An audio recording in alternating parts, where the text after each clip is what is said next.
Let's talk about the Blizzard boycott. If you haven't seen my previous video yet, or don't know what's going on, please check out the most recent Dumping with Scrump because that provides the kicking off point for this one.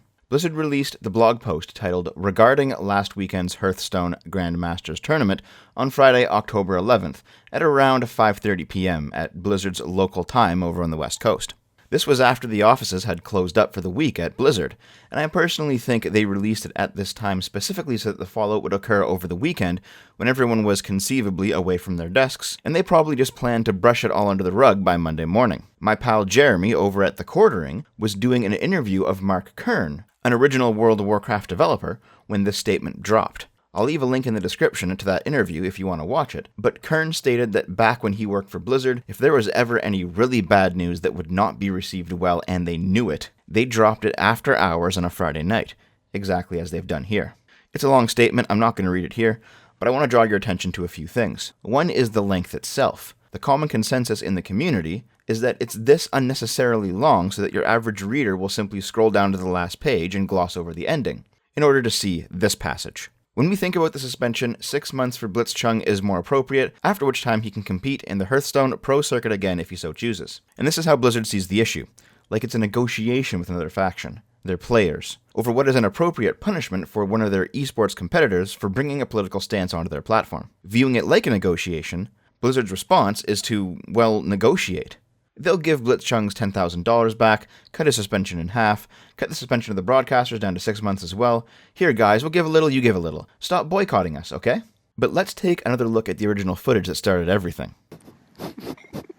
光复香港时代革命。导播可以切回来了。好，导播，谢谢。谢谢，好。I still have to ask why the original commentators were punished at all.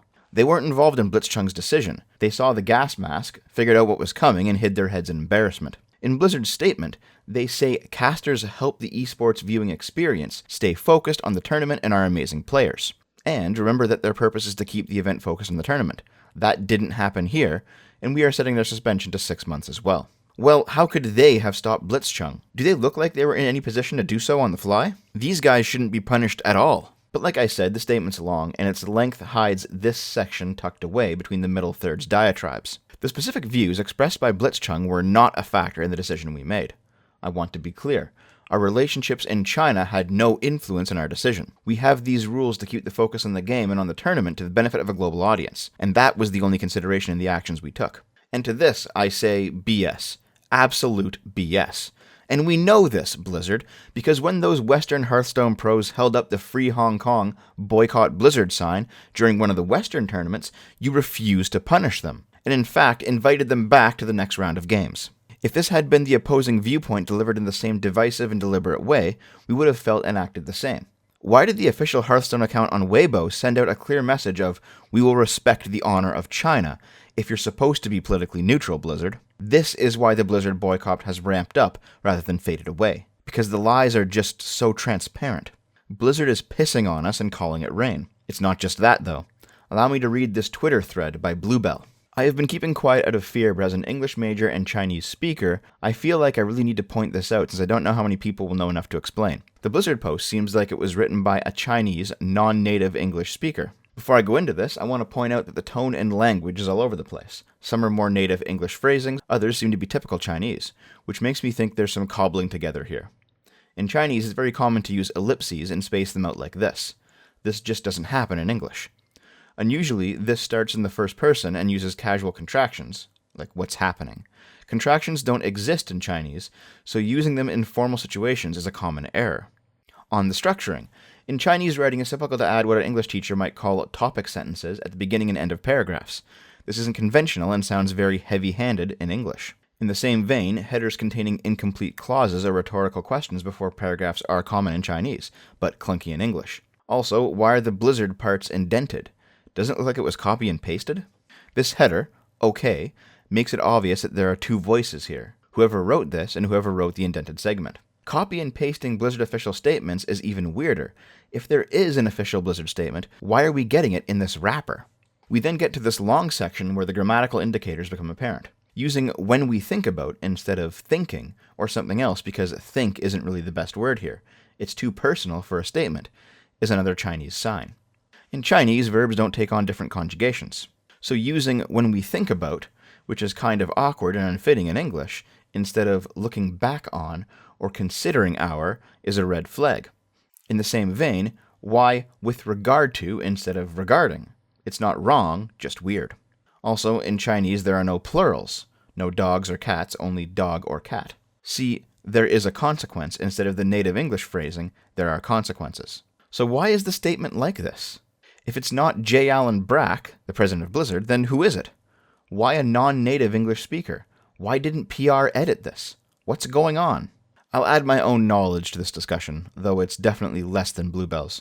I used to know some Chinese, although it's been a decade since I've used it, and it's largely faded. I've dated 2 Chinese women and traveled to meet one of their families. And I have a number of friends in various Chinese immigrant social circles, from both Taiwan and China, including 2 roommates throughout several years of university. In my opinion, Bluebell's analysis is spot on. This statement has a lot of the quirks that a native Chinese speaker writing in English as a second language would have. Nothing really grammatically incorrect, just odd. Coupled with the fact that, even though the announcement came out at 5:30 p.m. on October 11th, it was actually dated for October 12th.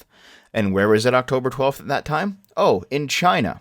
That everyone thinks that this was, bizarrely, a message posted from China, or for the benefit of China, or with the help and encouragement of China. Theories are abound right now, but they all point to Blizzard choosing to kowtow to China for money. It seems like to me that this was a statement designed to wallpaper over the issue, and offer token concessions to the community because they don't actually intend to change. The Weibo post is still up. The Western protesters are still unpunished.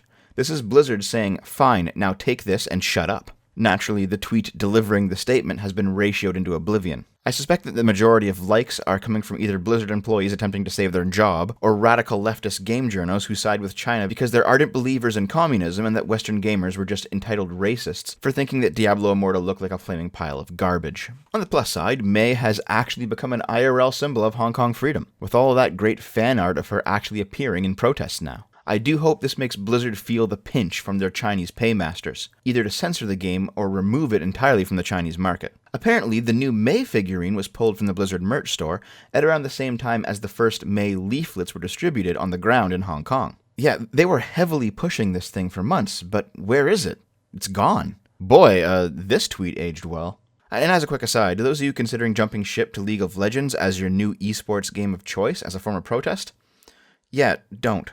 Riot Games is 100% owned by China, and in regards to their upcoming events, they've already preemptively censored everyone. It's moments like this that I'm happy to be a weeb. Japan, for all of its many faults, which I do not condone, at least has a cultural imperative to not bend over backward to avoid offending Chinese sensibilities. Unfortunately, for Blizzard, this whole situation isn't actually a negotiation between rival factions of equal power looking for a settlement. This is a consumer revolt and boycott of a corporation's products because of their bad behavior. Blizzard holds all of the power compared to average Joes like us, but at the same time, we spend our money where we like. It's not the same dynamic, and in this situation, their attempts to play the middle will only serve to alienate more people. Frankly, Blizzard's got a choice to make: China or the West. They can't have both markets anymore, and that's just that. In their statement, they talk about being a global company and how they have to provide a product for many people with differing viewpoints. Well, we've finally come to a crossroads on that. There are 2 viewpoints that are mutually exclusive. One is the West's view, of free speech, equal rights under the law, and the consent of the governed. The other is China's view, of censorship, repression, and state force. You don't get to pander to both anymore, Blizzard.